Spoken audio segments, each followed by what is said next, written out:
Gaswork reality check. The market has completely shifted.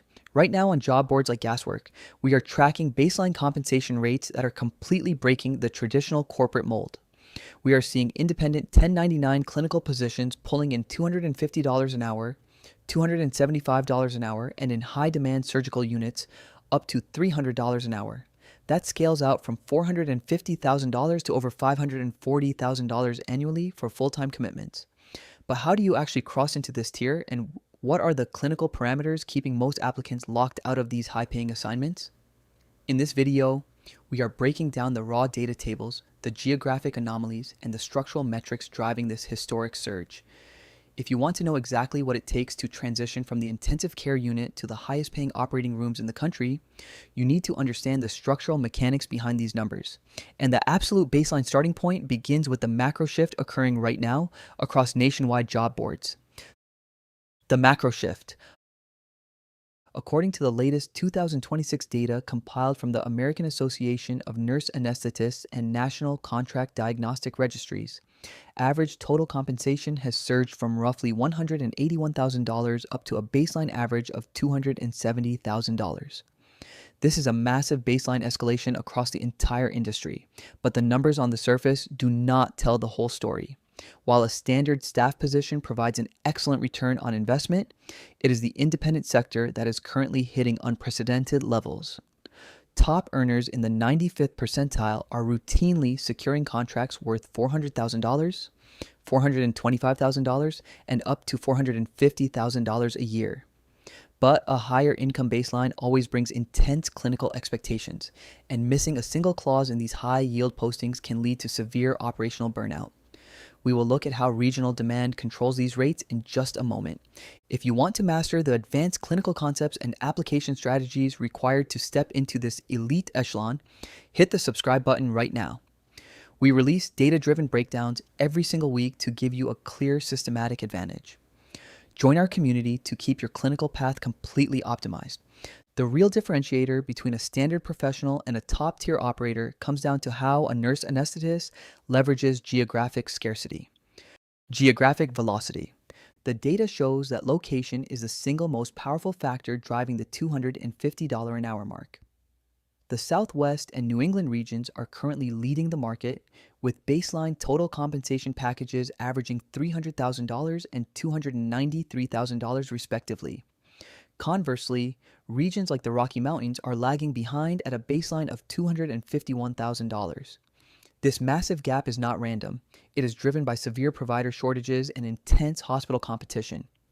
When you look closely at specialized listings in non-academic settings, the average total compensation sits at $280,000, compared to just $261,000 in academic institutions.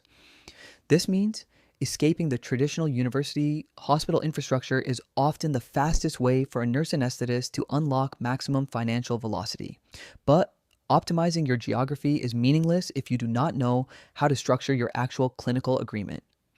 In the next section, we will uncover how splitting your contract framework can instantly change your baseline take-home pay. W2 versus 1099 frameworks. The structural division between W2 and 1099 setups is where the true high earners separate themselves from the rest of the field. A premium W2 hospital contract might start at a base salary of $240,000, climb to $285,000, and max out at a base of $325,000. While that sounds exceptional, it is tied to rigid institutional constraints and a set schedule. On the flip side, an independent 1099 nurse anesthetist can step into a pure fee-for-service or hourly locum contract paying $220, $250, or $280 an hour. If you maintain a standard 40-hour work week at $250 an hour, that scales to a gross revenue of $500,000 annually. If you push into the $280 tier, your gross revenue hits $560,000 per year. However, moving into the independent space means leaving behind traditional hospital benefits, which forces you to completely re-engineer your operational overhead. If you want to see exactly how to map out this timeline from day one, make sure to grab the free starter kit listed in the description. This comprehensive checklist gives you a structured blueprint to navigate the entire professional transition smoothly. Understanding the difference between these two tracks is critical, but it forces us to look at the hidden factors that make these massive independent rates possible in the first place. The call pay multiplier. The real secret to hitting the peak numbers seen on professional job boards lies within call structures and overtime multipliers. 30% of working professionals report receiving a dedicated call stipend that averages over $1,300 per call shift, but that is just the baseline. In premium listings, we see flat call weekend rates guaranteed at $3,500 to $5,000 just to be on standby.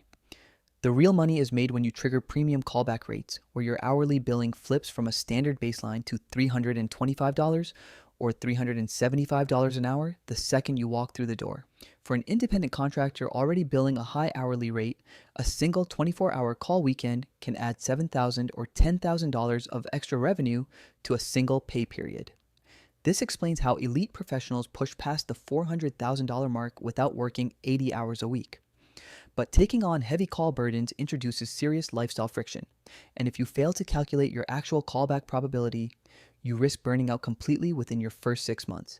This brings up an essential question. How does the type of clinical facility alter your baseline hourly value? Facility architecture anomalies. The specific type of medical facility you choose to practice in completely changes your earning potential. Bureau of Labor Statistics. Data confirms that outpatient care centers are the highest paying clinical settings in the country, boasting an average annual wage of $263,960.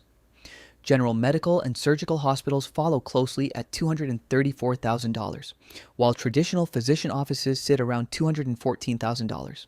However, independent outpatient surgical contracts frequently cross these numbers, offering flat daily rates of $2,000 to $2,500 per day. Outpatient surgical centers can pay these premium rates because they operate with high efficiency, turning over cases rapidly without the massive overhead costs of a traditional trauma center.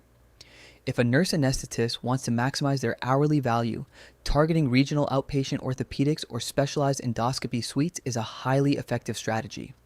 However, gaining access to these lucrative outpatient positions requires an incredibly strong clinical foundation. If you want to dive deeper into the exact steps needed to build this level of professional leverage, click the link below to get the full comprehensive ebook, which lays out the exact frameworks used by elite practitioners. Securing a high-paying position in an outpatient center is a major milestone, but it is critical to look at how your level of experience impacts your starting offers. Experience curve scaling. There is a massive compensation gap based entirely on your years in the field. Entry-level professionals typically start with W-2 contract offers ranging from $160,000 to $180,000. While that is a strong starting point, early career data shows that within the first 4 years, total compensation rapidly scales to an average of $185,000, with progressive facilities bumping performers up to $210,000. Senior professionals with over 8 years of specialized clinical experience routinely see their baseline commands jump past $224,000 for standard staff roles and significantly higher in the independent locum market, where experience allows you to command $500,000 or more. The curve is steep, meaning that the choices you make during your first 24 months of practice will dictate your long-term market value. If you stall out in a low acuity facility early on, you risk capping your professional trajectory before it even takes off. This brings us to a major point of negotiation that many new graduates completely overlook when signing their very first agreement. Bonus structures and hidden traps. Sign-on bonuses have reached historic highs, with the average incentive for a new graduate sitting at $40,000, alongside an average relocation allowance of $5,000. In highly competitive or underserved markets, we are tracking sign-on bonuses that skyrocket to $75,000, $90,000, and even $100,000. But these massive figures are never just free money. They are almost always tied to strict repayment obligations and long-term service commitments. If you sign a contract with a $100,000 upfront bonus but decide to leave the facility early due to poor working conditions or unsafe scheduling practices, you may be legally required to pay back every single dollar on a prorated or absolute basis. This can trap a nurse anesthetist in a toxic work environment or create a massive financial burden right at the start of their career. Protecting yourself requires learning how to properly evaluate the underlying work culture before you sign on the dotted line. Professional leverage blueprint. To capture the absolute top tier of the market, you must transition from a passive job seeker to a highly strategic clinical operator. This means building a resume focused on high acuity caseloads, mastering regional anesthesia techniques, and understanding the operational needs of surgical facilities. The professionals who successfully command $250 or $300 an hour on Gaswork do not just show up to deliver anesthesia, they possess the clinical efficiency required to keep an operating room running perfectly on schedule. If you want to explore more strategies on how to position yourself for these premium roles, watch this past video where we break down the specific clinical skill sets that high-paying facilities look for during the interview process.